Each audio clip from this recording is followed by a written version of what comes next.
Hi, in this video, I'm going to show you how you can create a lead capture form using Formstack.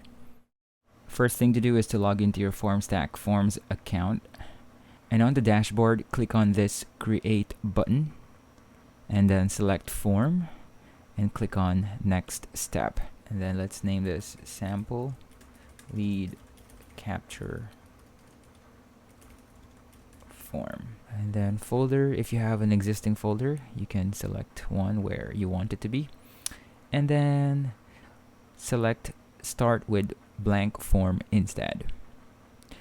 And then you will see the blank form that you need to build. First, let's add the header section. So if you see this section element on the left, drag that into the empty form. Then name your header. So let's name it with sign up here. Then we add a subheading. So click on this button which says field properties,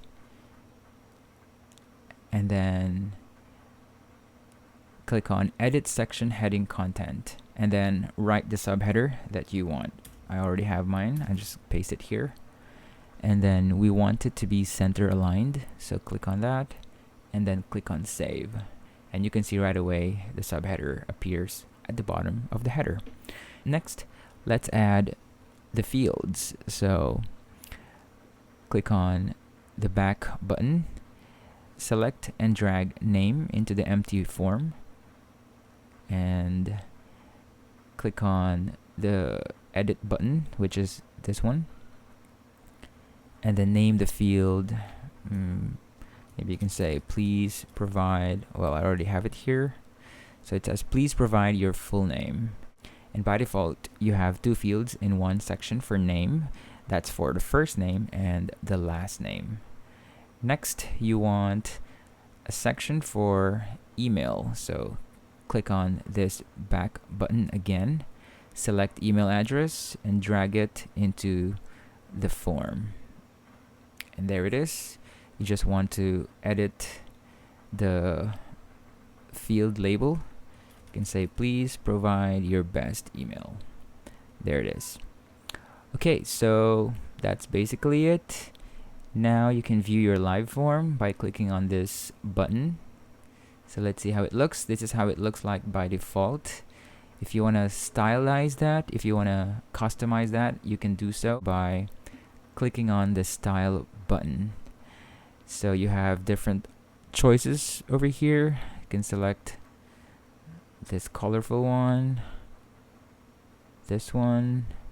Perhaps we're gonna use this one just so it's more simple. And you can check again how it would look like. There, that's how it looks like. If you're satisfied with that already, click on the share button, and we want to embed this form onto our site. So just click on the embed code, click on copy, and go to your site, add the block for the form. So just add the block for the form, code, short code, and paste it there. Let's just remove that. Okay. And to preview, just click on preview, and let's scroll down and see how it looks. There it is. That is the form we have just created. Really fast and easy. You can definitely do it by yourself.